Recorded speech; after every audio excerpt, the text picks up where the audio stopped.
ইটালির থেকে টেলিফোন, হুজুর আমরা সারা ইটালি আপনাকে নিয়ে আলোচনা করছি, আপনার ওয়াজ বাস্তব। কেমন? ইটালি একটা বাংলাদেশি ছেলে মারা গেছে, যার বাড়ি বরগুনা, বরিশাল বরগুনা। হুজুর হসপিটালে মারা গেছে ছেলেটা, ছেলেটার স্ত্রীর নামে অ্যাকাউন্ট নাম্বার নিয়ে টেলিফোন করলাম স্ত্রীকে, তোমার স্বামী মারা গেছে, তোমার স্বামী মারা গেছে, টাকা পাঠাও, লাশটা দেশে পাঠাই। স্ত্রী বলছে, আল্লাহ সাক্ষী, মিথ্যা কথা বললে জিহ্বাটা কেটে নেব। ওই ইটালির থেকে ফোন করে 15 মিনিট কথা।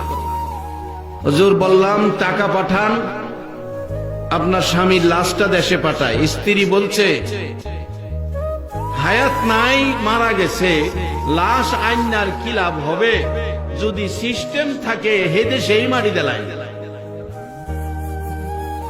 ঢাকা উত্তরা বাড়ি করছে, স্ত্রী উত্তরা থাকে।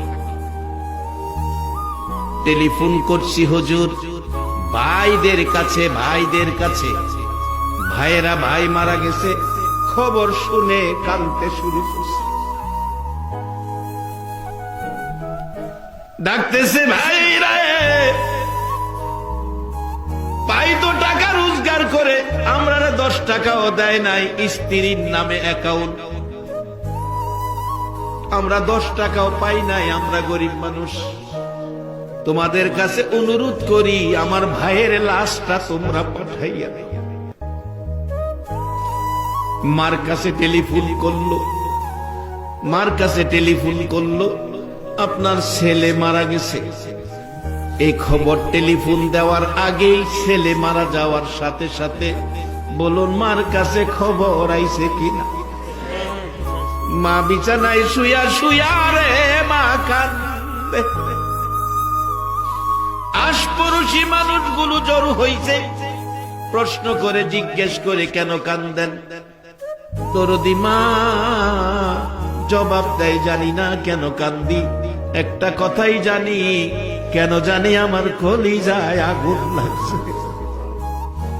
বলুন দেশে হোক আর বিদেশে হোক, সন্তান যদি কোনো বিপদ অ্যাক্সিডেন্টে পড়ে, দুনিয়ার কেউ জানে না, বলুন খবর আগে জানে কে?